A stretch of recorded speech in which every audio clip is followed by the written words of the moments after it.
for today is titled, Never Lose Hope. Never lose hope. So as we understand that all is consciousness, it is fairly simple to discern what the consciousness of not only ourselves, but others are as well. As we take into our mind the realization that the truth has always been that the mind of mankind is a connecting link between us and the infinite. So whatever it is that we think into our mind, whatever it is that we believe and accept for ourselves and for others, shall find its way into our experiences. Each and every one of us have that opportunity every day to see this demonstration of consciousness in the world in which we live. So we take time to be conscious of the words that we use, especially those we use repeatedly, and we listen for the words that others use, especially those that they use repeatedly. We can use this awareness to understand consciousness. The consciousness of health, the consciousness of wealth, the consciousness of success and love and forgivingness and livingness.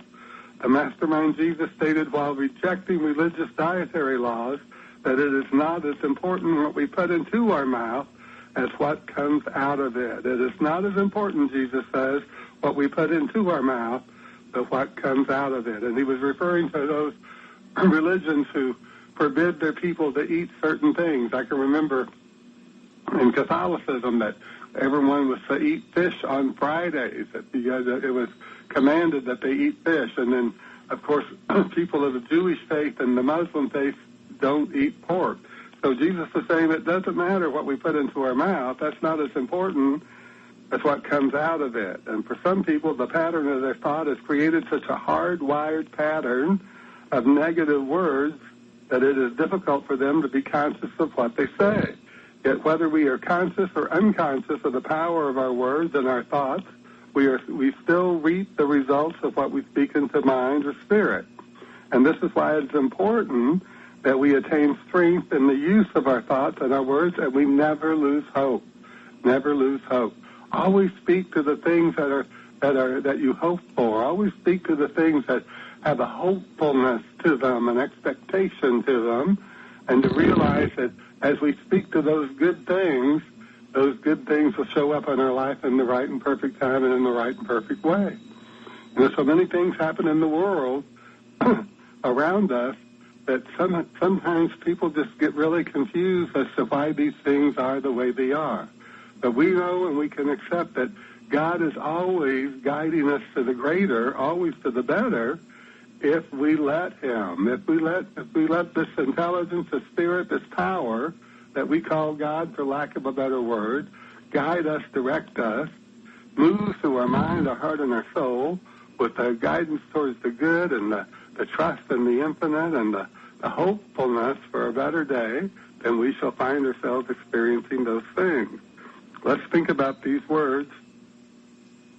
Let us see that we use the right attitude of mind in all that we do, filling ourselves with such courage and power of strength that all thought of weakness flees before us.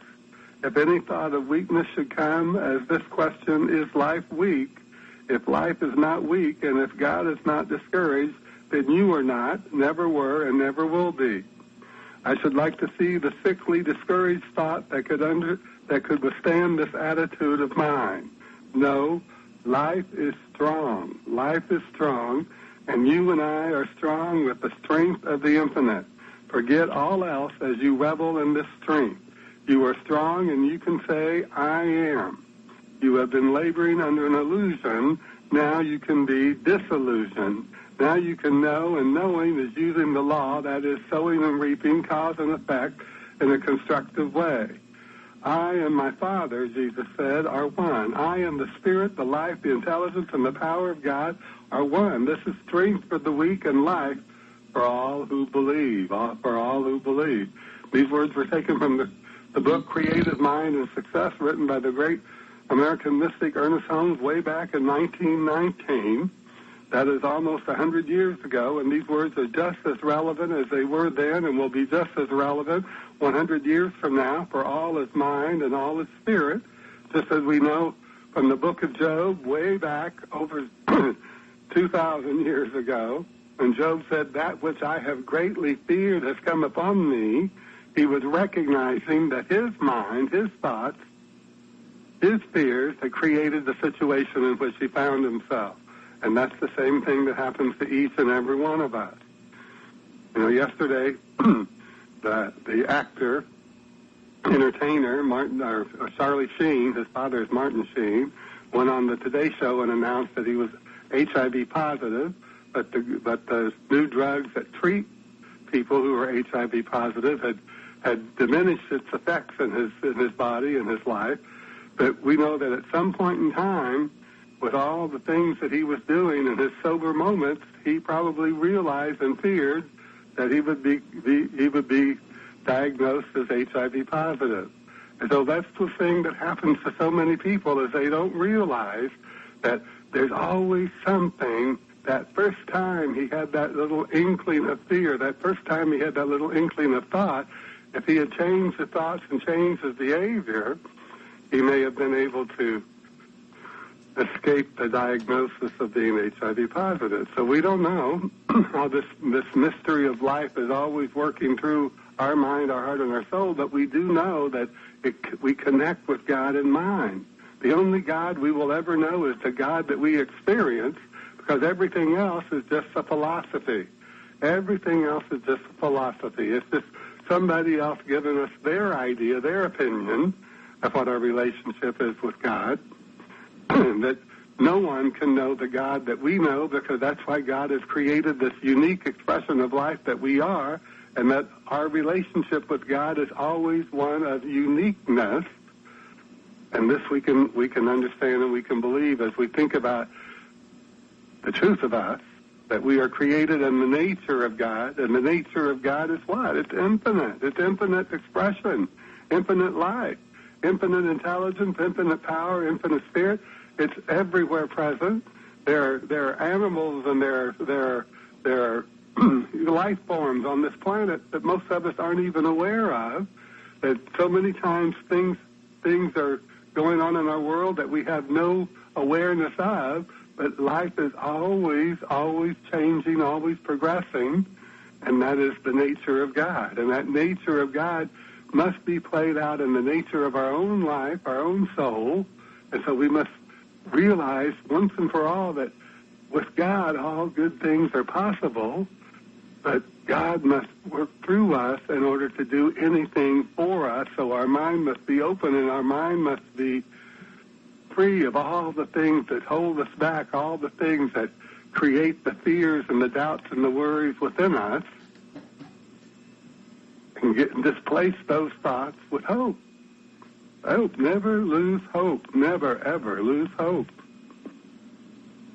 So as we foster strength in our mind, we will find that our faith expands and grows measurably. It is the truth that faith is the strength of our soul, and lost is the one without it.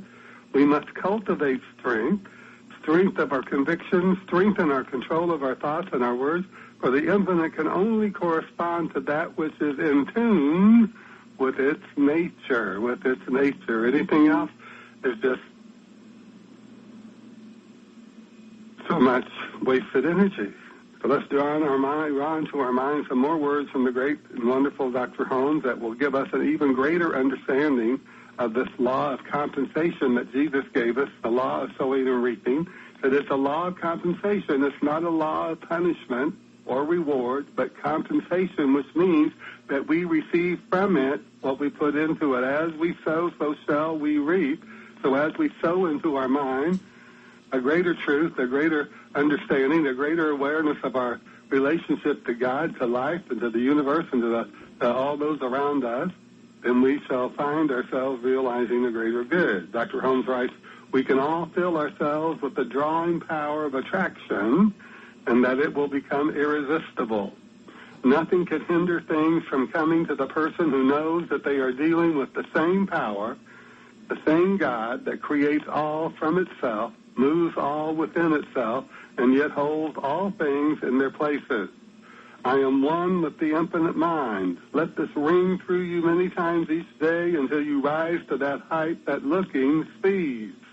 In order to be sure that we are creating the right kind of mental atmosphere and so attracting what we want. We must at first watch our thinking, lest we create that which we should not like to see manifest. In other words, we must think only what we wish to experience. All is mind, and mind casts back at the thinker that only which one thinks. Nothing ever happens by chance. Law governs all life, and all people come under that law. But that law, so far as we are concerned, we ourselves set in motion. And we do this through the power of our thoughts about ourselves and our thoughts about others. Each person is living in a world of their own thinking and their own making, and we should speak only such words and think only such thoughts as we wish to see manifested in our life. We must not hear, think, speak, read, or listen to limitation of any kind. There is no way under heaven whereby we can think two kinds of thoughts and get only one result. It is impossible, and the sooner we realize it, the sooner we shall arrive. This does not mean that we must be afraid to think lest we create the wrong image, but it does mean that the way most people think can produce nothing but failure. That is why so few people succeed in their life, is to find that heaven right here on earth, right where we are. So let's just realize this and know that it's the truth for all of us, and just begin to realize for ourselves that God is always seeking to give to us. God is always seeking to bring into our life experience that something greater. It is the rare individual who thinks only the good thought and seeks the positive word 100% of the time. The great Reverend Ike taught that whenever we become aware of our negative thoughts or words, we must instantly reject them and call into mind the positive thought and life-affirming word that displaces them. As the great Dr. Norman Vincent Peale said, the only way to heal those negative thoughts, the only way to heal those things that draw us into lack and limitation is to displace those thoughts and beliefs with the more life-affirming, the more joy-filled, the more success-oriented thoughts. So we must be willing to let go of all the past hurts, all the past disappointments, all the past rejections and seeming failures, and position ourselves in mind to allow the transformation of our mind to be focused and concentrated on that which gives us hope, brings us joy, and that which speaks to the blessings, the success, and the prosperity that we desire to experience. As we remind ourselves daily, and sometimes multiple times daily, that all is God, and therefore all is good, then we shall begin to become aware of that more and more good that comes from our mind being clear of all negativity. Let's go back to those words given to us by the mystical Ernest Holmes. Let us see that we use the right attitude of mind in all that we do. In all that we do, the right attitude. That's why we must think about that word righteous that we read in the Bible. The righteous means the right attitude of mind, the right thinking. The way in which we think creates so many things. That's why Jesus said, turn the other cheek. In other words, look at the situation in a different way. Look at it with a different attitude. Look at it with a different thought. Look at it with a different feeling and knowing that nothing negative can come to you when your mind is stayed on God. If our mind stays on God, on the good, then only good can come into our life. So let us see that we use the right attitude of mind in all that we do, filling ourselves with such courage and power of strength that all thought of weakness flees before us. If any thought of weakness should come, ask this question: is life weak? Of course not. If life is not weak and if God is not discouraged, then we are not discouraged and we are not weak, never were and never will be. We should like to see the sickly, discouraged thought that could withstand this attitude of mind. No, life is strong. We are strong with the strength of the infinite. Forget all else as we revel in this strength. We are strong and we can say, I am. That's the most powerful words we can say. I am. I am what? Take that into your mind. These are the words that God has given us that no one else can say for us. This is the power the infinite within us. No one can speak the words, I am for you or me or anyone else but the person who takes it into their consciousness of what they are. I am what? Am I a success, a prosperous person? Am I a loving person? Do I draw to me the good things that I desire for myself? Do I keep my mind stayed on God, which is the good in all things? If I am, I say, I am blessed. I am blessed. I am blessed. I am blessed. I am blessed all day long. Dr. Holmes says, you have been laboring under an illusion. Now you are disillusioned. Now you know, and knowing is using the law, sowing and reaping the law of compensation that Jesus gave us in a constructive way. I and the Father are one. Say it to yourself. And Jesus said the Father is Spirit. There's not a spirit, but Spirit omnipresent, everywhere present, omnipotent, all power, omniscient, all-knowing intelligence, and this is strength for the weak and life for all who believe, for all who believe. So let's take that into our mind and say, this is the truth for me. This is the truth for me. I'm filling my mind with the drawing power of attraction that attracts only good. Good and only good comes to me. Only the best comes to me. Each and every one of us can feel the urgency and the feelings of love and joy that God has for us if we just allow ourselves to believe in a greater way these wonderful words that Jesus gave us, that the Father is always seeking, always moving through our mind, our heart, and our soul to get us to understand that everything is good and very good. So let's just take that into our mind today as a truth for us in a greater way. And let's start realizing in the most wonderful way possible that God is always, always with us, always with us. Once again, let's just take into our mind the truth. Nothing ever happens by chance. Nothing ever happens by chance. Law, which is sowing and reaping, the law of sowing and reaping that Jesus gave us and made it so simple for us all to understand. Law governs all life, and all people come under that law of compensation. But that law, so far as we are concerned, we ourselves set it in motion. As we sow into our mind a belief that God is always with us. God is our guidance, our direction. God is our all in all.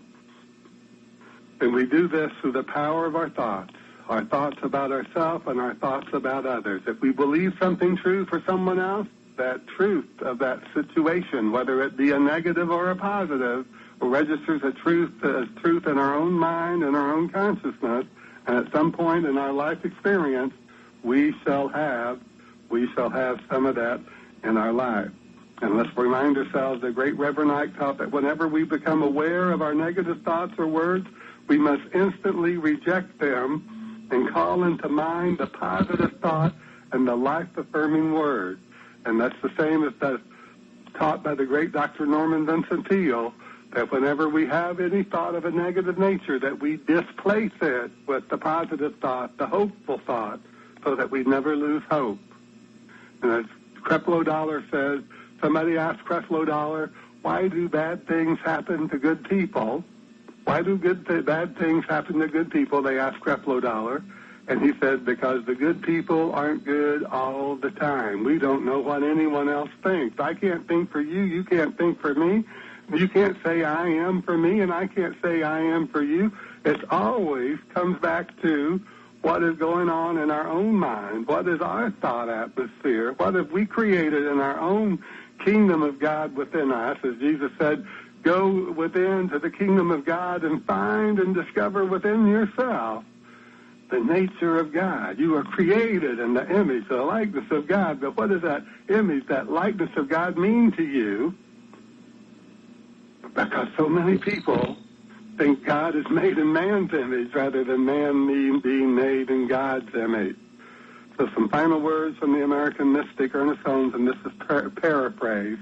He says, begin to blot out one by one all false beliefs, all ideas that you are limited or poor or miserable. Use that wonderful power of choice that God has gifted you with. Refuse to think of failure or to doubt your own power. See only what you wish to experience and give no attention to anything else. It doesn't mean we're blind to everything, but we don't give them our attention. We don't give them our acceptance. No matter how many times the old thoughts return, destroy them by knowing that they have no power over you. They have no power over you. They do not belong to you, and you must know and stick to it that you are now free. Let's look at that again. Begin to blot out one by one all false beliefs, all negative thoughts, all ideas that you are limited or poor or miserable. Use that wonderful power of choice that God has gifted you with and refuse to think of failure or to doubt your own power. See only what you wish to experience and give absolutely no attention to anything else. Just a passing glance, an observation perhaps. No matter how many times the old thoughts return, destroy them by knowing they have no power over you. They do not belong to you, and you must know this and stick to this, and then you can become free, because the truth will set us free as we displace those old thoughts, those old negativities, those old ideas about ourselves and others that negate the nature of God within each and every one of us. We shall find ourselves realizing that we can never lose hope, because hope is the energy of God moving through our mind, our heart, and our soul, giving us the strength of our soul, directing us, guiding us to all things good. And just as the mastermind Jesus said, if our mind be stayed on God, stayed on the good, then all things shall come to us with grace and ease. And so it is. Amen.